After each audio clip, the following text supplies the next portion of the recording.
Okay, continuing from my previous video, I was talking about the brutal shows of like watching people be murdered from Seneca. So, sorry, I should probably say, continuing from Seneca, letters from a Stoic, second half of letter 7. I don't actually know exactly how these are delineated. I'm also not completely sure that delineate is the right word there. Um, but it may not be the entirety of letter 7. I just don't know how it's organized. I don't know exactly how this translation is organized. I do know that it's not all of Seneca's letters because it skips. Like, I think letter 3, I don't remember which one it was, but at least one letter is missing. Um, but continuing on about how he's recommending that you stay away from crowds because their moral um, their moral fiber will rub off on you. Now, the specific thing of avoiding crowds, the way he's using crowd is not like is like the populace. He's not necessarily like social media would apply here. It's not just like going to a crowded place. I think this video should be shorter than my last one, but I'm not 100% sure yet. But I do want to say, like, so he was talking about the specific example of seeing those horrible games and the impact it has on a person. And now he moves to the general on how, so from the specific to the general on how they have an impact on how the crowd, the moral fabric of like the crowd, what the crowd believes to be the right thing, the popular opinion, rubs off on a person and has an impact on them. And wow, this is true. I mean, you see the way that popular opinion has a way. If if people were really independent thinkers, and I'm not discounting myself here, then you wouldn't have moral fads. You wouldn't have ideas of what is right and what is wrong changing through uh, generations.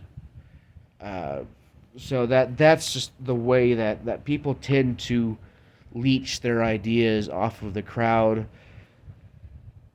If I were Jordan Peterson, I'd probably say that that's some kind of a what's the word I'm looking for? Some kind of an evolutionary advantage because you want to be with your tribe because you want to be with them or something to that effect. I don't know.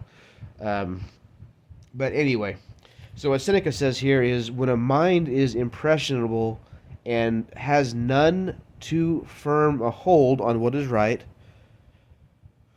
Do you ever? The older I get, the more I realize that like I'm settling in, but there's more to go than I realized. Anyway, when a mind is impressionable and has none too firm a hold on what is right, it must be rescued from the crowd. I think he's really right about that. I think that's why parents need to shelter their kids somewhat. I mean, there's sheltering too much, but there's certainly sheltering too little. It is so easy for it to go over to the majority. A Socrates, a Cato, a Laelius. I'm sorry, I actually don't know that name. Might have been shaken in his principles by a multitude of people different from himself. So, someone even as smart as Socrates or Cato, Cato the Elder. No, that's Pliny the Elder. I should know who that is, but I don't. Anyway, someone like that uh, might not have had the principles that they did had they been in the crowd putting pressure on them to think differently. Such is the measure of the inability of any of us, myself included, and you watching this included, even as we perfect our personality's adjustment, even as we're trying to, that's a weird way of putting it, even as we're trying to work on ourselves to become better people, which I hope everybody does. I know not everybody does, but I hope anybody watching this would be, excuse me, coming off of sickness. Um, to withstand the onset of vices when they come with such a mighty following. When vices come with so many people, there's a lot of pressure to give in to those vices. A single example of extravagance of greed does a lot of harm. Now I want to jump ahead a little bit. Um, what then do you imagine the effect on a person's character is when the assault comes from the world at large? And then he divides into two categories. I think this is very important. You must inevitably either hate or imitate the world. How many people, not many, but some, uh, from all the talk about, you know, I hate fascism, when people that talk about are not even fascists. There's some people that actually have, because in part because of that, have actually become neo-fascist, neo-Nazis. I'll go ahead and name a name, even though I don't know him very well. There's a guy named Corey Mahler on Twitter, X, it's only be Twitter to me, that is an actual neo-Nazi. And he has said things that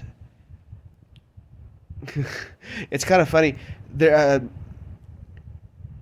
If you know who James Cone was, I'm pretty sure he passed about 10 years ago.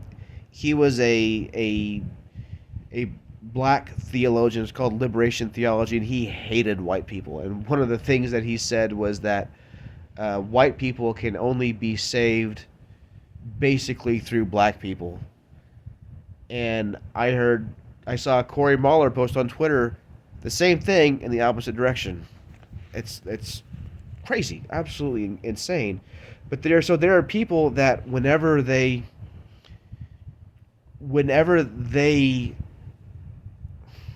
their tendency is to become the opposite of whatever the populace is. That is going to be just as destructive as trying to go with the populace, because, and for a lot of reasons. But the point is, you don't want to go with the populace if they're wrong. You also don't want to go against the populace when they're right. You need to look for what is right and what is wrong, regardless of what the crowd tends to say. So that's one thing. You must inevitably either hate or imitate the world. But the right thing is to shun both courses. The right thing is not to either make a point to hate or imitate the world. You should neither become like the bad because they are many, nor be an enemy of the many because they are unlike you. So his solution is, at the very least, understandable. But I think it's kind of incomplete. So there's two parts to it. One is retire into yourself as much as you can. Basically, become an introvert. That's not what he meant, but that's almost what it sounds like. Work on yourself. Be as critically thinking. I think that's a better term than independently thinking. Be as critically thinking as you can be, and associate with people who are likely to improve you. Welcome those whom you are capable of improving also. Basically, be selective about who you spend time with. I feel like I've got a vague memory. I feel like Solomon said something about this somewhere in the Proverbs, of spend time with good people. Now, it's not that it is not that you can have no engagement with the crowd whatsoever. You don't want to become a monk or a nun, or at least not that kind.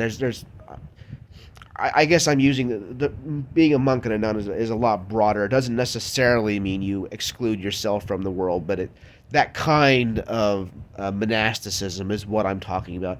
Don't go into the kind of monasticism where you never see anybody outside of your order ever. Be if you are going to go into any kind of monasticism, be the kind where you actually deal with the public. But I only say that because I don't want to accidentally slander monks and nuns who actually are not like that at all. But that's a different story.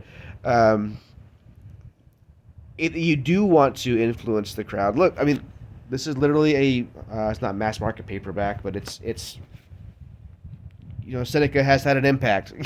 He has some impact on the crowds. Uh, and the apostle Paul used to go into the synagogues to talk to the crowds, but he didn't let it affect him he didn't let their moral failings rub off on him. And how you do that, Seneca's saying avoid the crowds, and I think that at the very least you should limit your time with the crowds. I wouldn't say ever, we don't have the equivalent of. I was wrong. It's already been 11 minutes. I thought this would be a shorter video. I was wrong. Um, we don't have the equivalent of those games where we watch people be killed. I mean, as much as I rail against certain violence in movies, I mean that's not the same thing. It's bad, but it's not the same thing. Um, but at any rate, the point that I'm trying to get at is he's talking about spend time with people and with yourself in such a way as to improve yourself. I'm gonna have to turn the page again.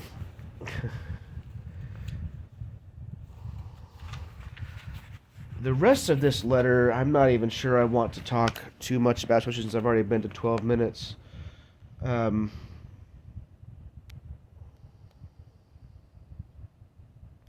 Yeah, I think I've oh, well, I will say,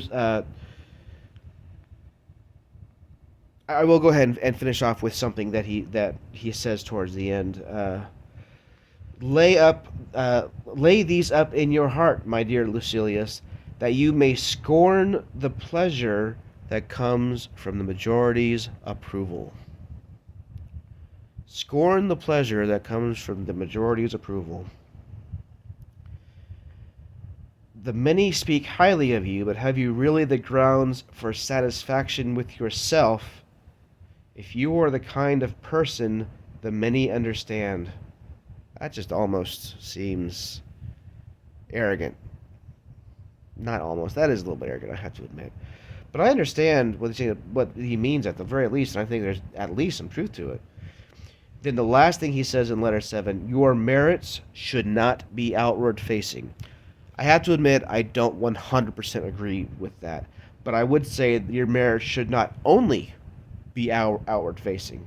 Like Christ talked about the Pharisees of his day, they were like whitewashed tombs, beautiful on the outside but full of dead men's bones.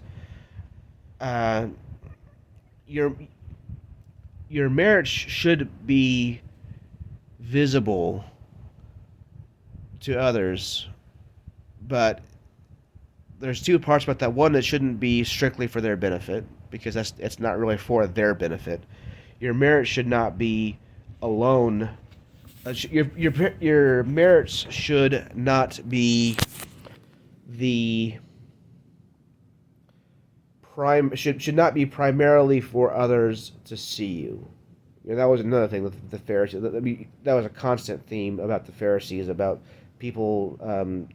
They'd make their tassels long. They would make sure people would see them pray. There's a greater than zero chance that a Jewish friend of mine would see this, and we already knew that we disagreed on the Pharisees, just for the record.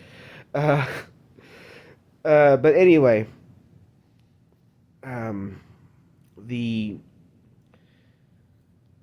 your marriage should have substance to them, and should not be strictly for other people to view. So those are the two things.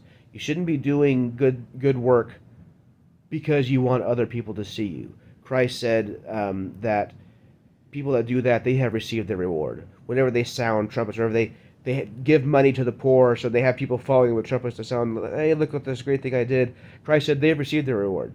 They received the reward that they received from was the approval of the people around them, not the approval of God. They got it, and that's all they're getting. Uh, so one, they shouldn't be for so the two parts.